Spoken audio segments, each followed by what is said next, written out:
Eh bien bonjour à tous, aujourd'hui on va faire une recette de risotto.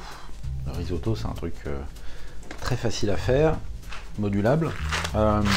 Pour ça il faut du riz à risotto, donc du riz rond, du arborio. Traditionnellement ça se cuit dans un bouillon de légumes, un bouillon de volaille, dépendant de ce qu'on aime. Moi ce que j'aime bien personnellement, et ça n'engage que moi j'aime bien ce petit bouillon de volaille qu'on trouve là, auquel je rajoute un bouillon de volaille comme ça, et j'y rajoute un peu de vin blanc, du chardonnay, et de l'eau chaude. Je mets tout ça à cuire, ça chauffe. Alors, je pourrais aussi m'emmerder à faire un vrai bouillon de légumes, etc. Mais pas envie. Et il faut donc également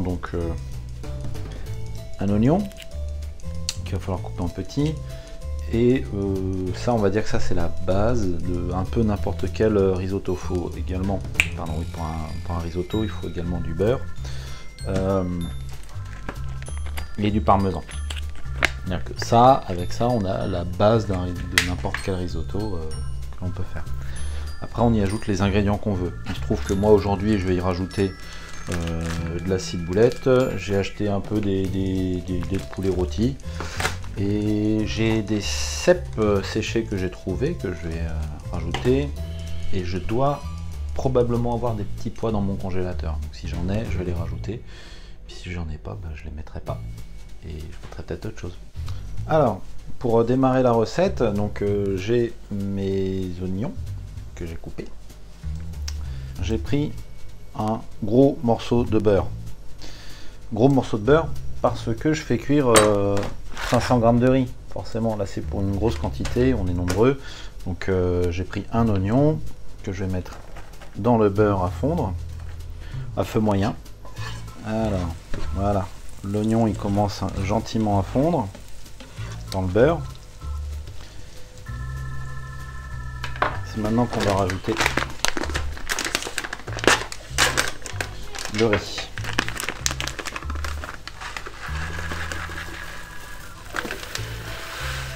Il faut que la quantité de beurre soit proportionnelle au riz qu'on va y mettre. L'idée c'est de faire cuire à sec comme ça dans la poêle, de manière à ce que les grains de riz deviennent translucides.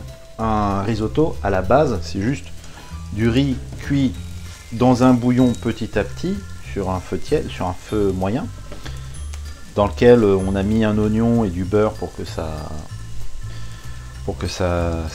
ait bon goût, et auquel on rajoute du bouillon. Finalement, basiquement, c'est ça un risotto. On le finit avec du parmesan pour lui apporter du moelleux, voilà, et un peu du beurre. Après, ce qu'on met dans le risotto, ça dépend de ce qu'on a dans notre frigo. Moi, il se trouve que là, j'ai des cèpes séchés, donc je vais prendre les cèpes séchés. Et comme ce soir, dans mes convives, j'ai quelqu'un qui aime pas trop les champignons quand ils sont en morceaux, quand ils sont un peu comme ça, je vais les mixer, tiens. Alors contrôle qualité, c'est important, hein.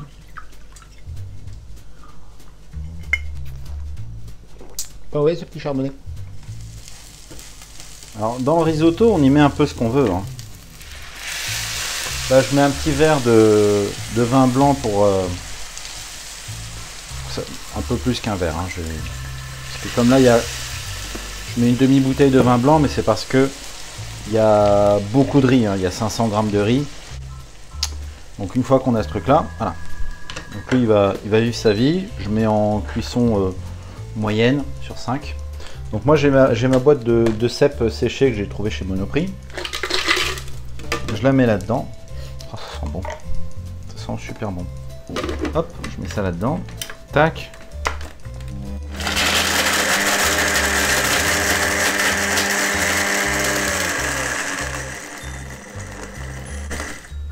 Ça peut être rigolo de faire ça aussi avec des champignons noirs. Tu sais, les champignons noirs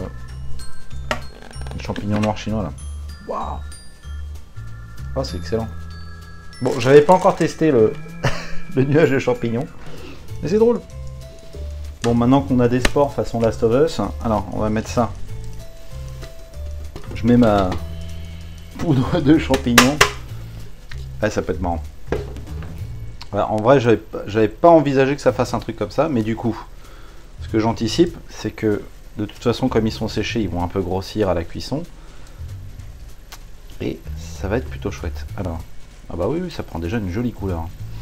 Et l'odeur, c'est très bon. Maintenant, je vais commencer à verser le bouillon tranquillement, de manière à avoir du liquide qui recouvre en fait le riz, mais pas trop en fait. L'idée c'est que ça cuise doucement. Plutôt, en fait, faut couvrir le riz avec du bouillon, et quand le bouillon est évaporé, eh ben, on en remet. On répète l'opération. Vous allez voir, c'est pas compliqué à faire, hein. En tout cas, ça sent super bon. Là, on voit que les champignons commencent un petit peu à imprégner tout le reste. J'aurais pu prendre des champignons de Paris frais, j'aurais pu prendre des champignons japonais, là, comment ils s'appellent ceux-là déjà là, merde. Aide-moi. Ça porte un nom. Pourquoi j'ai envie de dire gyoza? Gyoza, c'est pas un champignon? Ah non, ah non, c'est pas un champignon. Voilà. Donc voilà, on met du bouillon et on laisse mijoter tranquillement pendant à peu près un quart d'heure. Je l'ai déjà dit, je le redis, pendant que le truc est cuit, on s'amuse pas à aller faire autre chose. On reste à côté, on touille. Ok. Bon, on a le droit de continuer un peu le contrôle qualité, hein, on va dire que c'est le privilège du cuistot. Tiens, comme j'en ai un peu, je vais rajouter de l'ail. Je pense que de l'ail avec les champignons en général, ça marche pas mal ça. Bon, je vais prendre mes morceaux de poulet pendant que ça mijote gentiment. Je trouve que mes morceaux de poulet sont un peu gros, je vais les recouper un peu.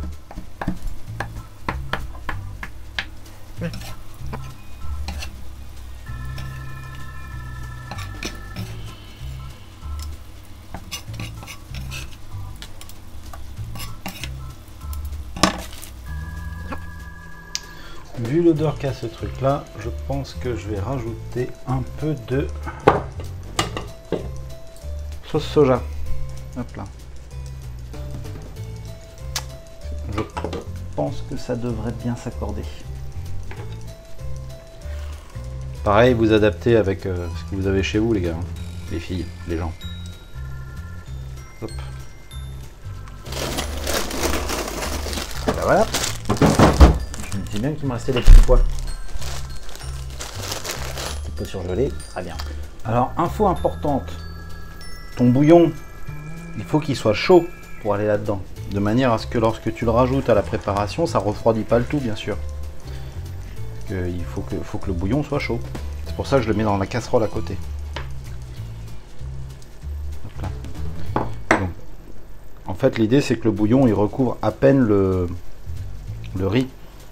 Parce que le but, c'est que voilà, ça fasse comme une sauce onctueuse et crémeuse. Bon, là, ça fait un petit moment que ça cuit. Je vais vérifier le riz. Non, pas du tout. Il est encore un peu dur. Par contre, ça manque de sel.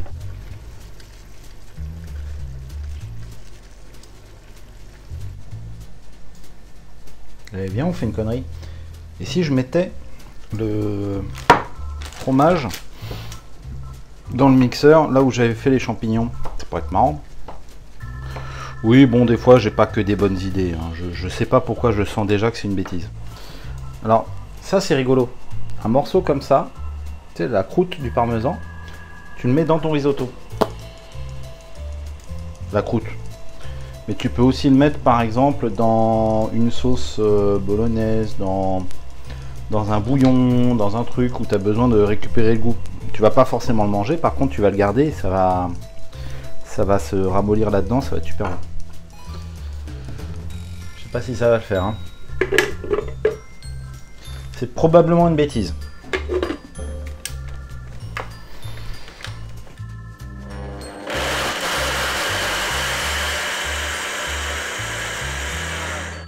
Oh, trop pas! Oh! Bah non en fait. Hey, ça me l'a carrément mixé. Impeccable. Et en plus, il y a encore l'odeur du champignon avec. Oh, trop bien. Ouais, j'aurais pu acheter du parmesan en poudre aussi. Alors, on arrive sur la fin de la recette. Mon riz commence à être quasi prêt. Les petits pois, ça n'a pas vraiment besoin de cuire, hein, parce que de toute façon, le riz est super chaud, ça va continuer à cuire. Et moi, j'ai envie qu'il soit un tout petit peu croquant. Donc, je les mets là-dedans. Ouais, j'ai mis l'équivalent d'un bol comme ça. Je le mets dedans. Maintenant, mon riz est quasi cuit. Donc, je rajoute donc mes petits pois au dernier moment. Je vais stopper la cuisson. Et c'est là qu'il y a l'astuce. L'astuce ultime, c'est j'arrête la cuisson. Je prends... Je suis d'origine normande, hein, donc le beurre, c'est sacré. Voilà. Un bon morceau de beurre que je coupe en plusieurs morceaux. À peu près 8 morceaux de beurre, comme ça. 8 petits cubes. Ou à peu près. Je les mets un peu partout. Ok. Je prends le parmesan de tout à l'heure. Hop. Mes 175 grammes de parmesan.